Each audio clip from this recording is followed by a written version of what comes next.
সংস্কার না করে যদি একটা ইলেকশন দেওয়া হয়, এটা অর্থবহ ইলেকশন হবে না।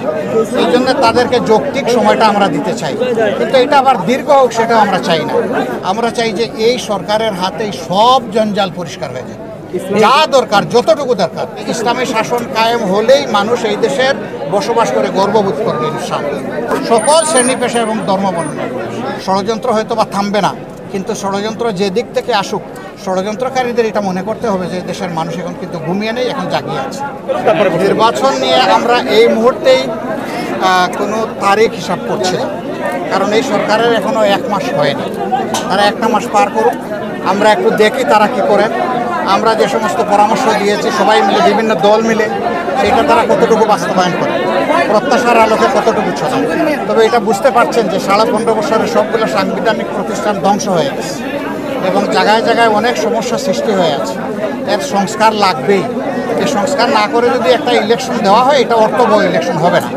এই জন্য তাদেরকে যৌক্তিক সময়টা আমরা দিতে চাই, কিন্তু এটা আবার দীর্ঘ হোক সেটা আমরা চাই না। এই জন্য আমরা শব্দটা ব্যবহার করছি যৌক্তিক। সেই সময়টা কত হতে পারে এটা ইনশাল্লাহ আমরা সামনে বলবো। আমরা সব দিক দেখেই এই কথাটা বলবো। এবার বলছেন যে অনেকে ধারণা করেন যে আমরা তো ইসলামী শাসনের পক্ষে কথা বলি, ইসলামী শাসন দেশে কায়েম হলে মানুষের অধিকার খর্ব হবে। আমি দৃঢ়তার সাথে বলছি যে ইসলামী শাসন কায়েম হলেই মানুষ এই দেশের বসবাস করে গর্ববোধ করবে ইনশাআল্লাহ। সকল শ্রেণী পেশা এবং ধর্মবর্ণ। আপনারা ইতিমধ্যে দেখেছেন যে এবারকার এত বড় একটা পরিবর্তন হয়ে গেল। এরকম পরিবর্তন যে সমস্ত জায়গায় হয়েছে, হাজার হাজার কোটি টাকার সম্পদ বিনষ্ট হয়ে গেছে, কিন্তু সেই তুলনায় যা হয়েছে এটার জন্য আমরা মনে করি যে এটা হওয়া উচিত হয়নি। আর যা হয়েছে তা অন্য দেশগুলোর তুলনায় কিছুই হয়নি। এর কারণ কি? এর কারণ সবাই সচেতন ছিল। এর কারণে আমাদের দলের কর্মীরা, মাদ্রাসার ছাত্ররা, বিরোধী দল বিএনপির লোকেরা, এইরকম আরও যারা দেশপ্রেমিক শক্তি আছে, সবাই হাতে লাঠি নিয়ে সব জায়গায় পাহারার জন্য দাঁড়িয়ে গিয়েছিল। এই জন্য দুষ্কৃতিকারীরা দুষ্কর্ম সম্পাদন করতে পারে নাই। তারপরে শান্তি বিঘ্নিত করার কিছু অপপ্রয়াস চালিয়েছিল। আলহামদুলিল্লাহ আপনাদের সবার জনগণের সম্মিলিত প্রচেষ্টায় সেইটাও ভেসে গেছে। তবে হ্যাঁ, এটা ঠিক, ষড়যন্ত্র হয়তো বা থামবে না, কিন্তু ষড়যন্ত্র যে দিক থেকে আসুক, ষড়যন্ত্রকারীদের এটা মনে করতে হবে যে দেশের মানুষ এখন কিন্তু ঘুমিয়ে নেই, এখন জাগিয়ে আছে। সংবিধানের কিছু জায়গায় তো পরিবর্তন লাগবে ভাই। আমরা যারা এখন বিরোধী দলে আছি, আমরা 15.5 বছর ধরে বলতে আসি এই আইন ব্ল্যাক, এই কালো আইন, কালো কানুন, এটা বদলাতে হবে। এখন দেখা যাবে অতীতের অভিজ্ঞতা বলছে যে দলীয় সরকার যখন ক্ষমতায় যায় তখন গড়িমসি করে, এগুলো বদলাতে চায় না। আমরা চাই যে এই সরকারের হাতেই সব জঞ্জাল পরিষ্কার হয়ে যায়। যা দরকার, যতটুকু দরকার, একটা সুন্দর সভ্য দেশ গড়ার জন্যে আর একটা অর্থবহ গণতান্ত্রিক পদ্ধতি চালু করার জন্য যা দরকার সব করা হোক। আমরা 2 জায়গায় মেসেজ দিয়েছি, বা 3 জায়গায় বলতে পারেন। আমরা জাতির কাছে আহ্বান জানিয়েছি যে এই ধরনের অপকর্ম কেউ যেন না করে, এটাকে আমরা অপকর্ম বলব।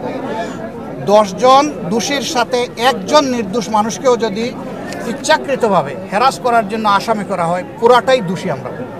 আমরা বলেছি এই কাজ কেউ করবে না। আলহামদুলিল্লাহ আমাদের সংগঠনের মামলাগুলো আমরা বলে দিয়েছি যে আমরা সবচেয়ে বড় নির্যাতিত দল, কিন্তু এর মানে এই নয় যে যারে তারে আমরা মামলার আসামি বানাবো। যে সত্যিকারেই মামলার আসামি হওয়া উচিত সে আসামি হবে। আবার হাজার হাজার মামলা দায়ের করবো এটা আমাদের ইচ্ছা নেই। আমাদের ইচ্ছা হচ্ছে একটা মামলাই একজন অপরাধীর শাস্তির জন্য আমরা যথেষ্ট মনে করি, শিক্ষার জন্য যথেষ্ট মনে করি। এই জন্য আমরা ওই রকম ঢালাও মামলাও করবো না, আর ঢালাও আসামিও বানাবো না। অন্যান্য দলের যারা করছেন তাদের নেতারা এটা উদ্বেগ প্রকাশ করেছেন এবং বলেছেন যে থানা অথরিটি যেন এগুলা চেক করে মামলাগুলা নেয়। আমরা বলবো না, আপনারাই চেক করে মামলাগুলা দেন। থানা কেন চেক করবে? আপনি আপনার বিবেকের ফিল্টারে ওইটাকে চেক করে আউট করে দেন, যেটা সঠিক নয়। যেটা সঠিক সেটাকে রাখেন, তাইলে ন্যায় বিচার পাওয়াটা আমরা আশা করতে পারি। আর যদি অপরাধী লোকের সাথে নিরপরাধ লোককেও আমরা জুড়ে দেই, তাহলে ন্যায় বিচারই তো বেঁচতে যাবে।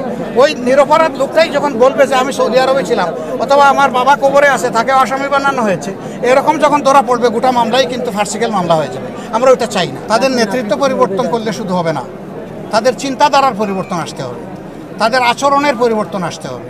তারা এদেশের মানুষ, রাজনীতি করার অধিকার সকলের আছে। আমাদের কেড়ে নেওয়া যেমন অন্যায় ছিল, আমরাও আরেকজনের কেড়ে নেওয়ার অধিকার, এটা আমরা এভাবে বলি না।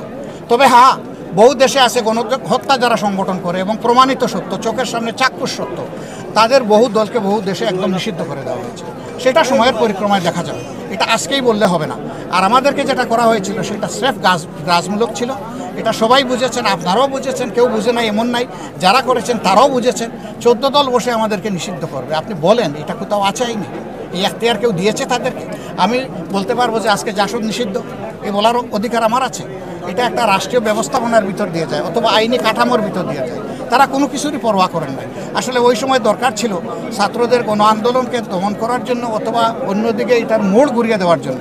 জামাতের ইসলামের উপর সর্বশেষ জুলুম করে যদি আমরা পার পেয়ে যাই, তো আল্লাহ ছাড় দেন কিন্তু ছেড়ে দেন।